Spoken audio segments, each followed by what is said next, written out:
Falta muy poco para las elecciones en Colombia y hay muchas preguntas, por supuesto. ¿Qué dicen, por ejemplo, las encuestas? Parece que Petro está primero. Leticia Martínez, ¿cómo estás? ¿Hablamos al respecto? Sí, Diana, este domingo se van a celebrar las elecciones en Colombia con la novedad de quien mejor mide según todas las encuestas y que ha liderado, hay que decir, en toda la campaña electoral en Colombia, es Gustavo Petro, el candidato de Pacto Histórico, ex alcalde de Bogotá, de izquierda, que según todas las encuestas las lidera, pero no le alcanza para ganar, ¿no? Tiene que sacar más de un 50%. La encuesta que más le da en torno a un 45%. ¿Cuál es la novedad o qué es lo que puede llegar a pasar? Se esperaba que el segundo candidato, es decir, quien pase a este balotaje o a esta segunda vuelta, es el candidato de derecha. Estamos hablando de Federico Fico Gutiérrez, que es el candidato que apoya el uribismo actualmente, pero no es el candidato que en un comienzo era el candidato uribista, que se tuvo que bajar porque medía muy mal. La novedad tiene que ver, según las últimas encuestas que se publicaron en los últimos días, ya hubo cierre de campaña, ya no se pueden conocer nuevos números, tiene que ver con un tercer candidato que apareció, que sorprendió, se puede decir, por el incremento que tuvo en el último tiempo, y tiene que ver con Rodolfo Hernández. ¿Quién es Rodolfo Hernández? Es el exalcalde de Bucaramanga, que pese a haber sido alcalde, es empresario y sostiene un poco esto que conocemos como la antipolítica, ¿no? De hecho, el discurso, bueno, como lo podemos ver en la pantalla, pertenece al partido Liga de Gobernantes Anticorrupción. Y básicamente su narrativa tiene que ver con eso. De hecho, plantea cuestiones como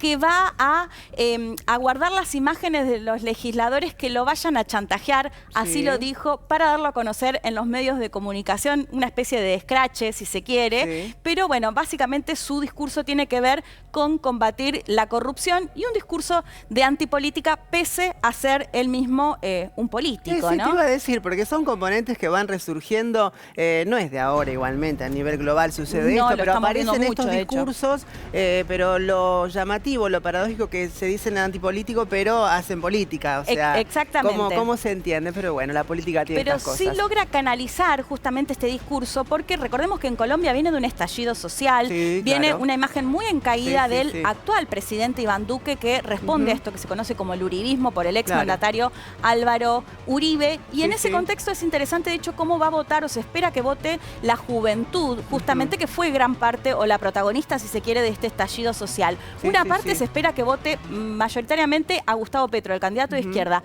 pero otra parte a Rodolfo Hernández, porque también logra calar justamente este discurso medio antisistema, ¿no? Que bueno, que también lo podemos ver acá en la Argentina y en otros países, así que veremos qué pasa el domingo con un Gustavo Petro que tiene la posibilidad, bueno, primero de pasar a segunda vuelta, pero también de ganar en el balotaje y convertirse en el primer presidente de izquierda en Colombia. Hablando de Gustavo Petro, Leticia, hubo declaraciones de él tras reunirse con observadores internacionales. Te invito a verlo.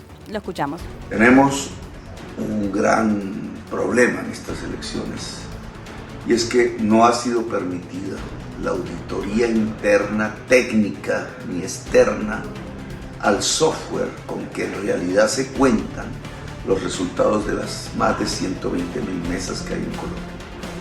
La auditoría técnica al software es una garantía para todos los partidos, para las candidaturas y para la sociedad.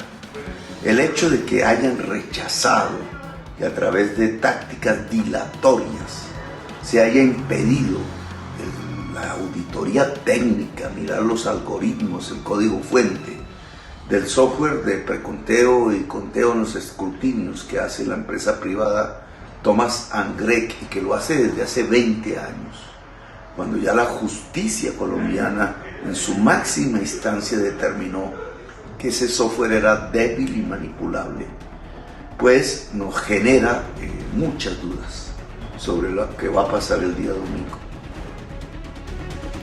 Palabras de Gustavo Petro. Leticia, ¿cuál es tu lectura? Es tuyo el cierre. Sí, interesante lo que dice, porque es una campaña que estuvo marcada justamente por denuncias incluso de la posibilidad de un golpe institucional, denuncias incluso de la posibilidad de suspender las elecciones, y donde ya hubo denuncias incluso de fraude en las elecciones legislativas. Además, una campaña marcada también justamente por denuncias de violencia, ¿no? Denuncias de amenazas de muerte incluso a Gustavo Petro. Así que interesante lo que decía. Veremos finalmente qué pasa este domingo, si pasan a una segunda vuelta el candidato de izquierda y si hablamos de que no pasa ningún candidato o la posibilidad de que no pase a segunda vuelta el candidato del uribismo. Elegirá presidente de Colombia. Hasta aquí la palabra también de nuestra compañera Leticia Martínez. Gracias, Leti. Luego nos vemos.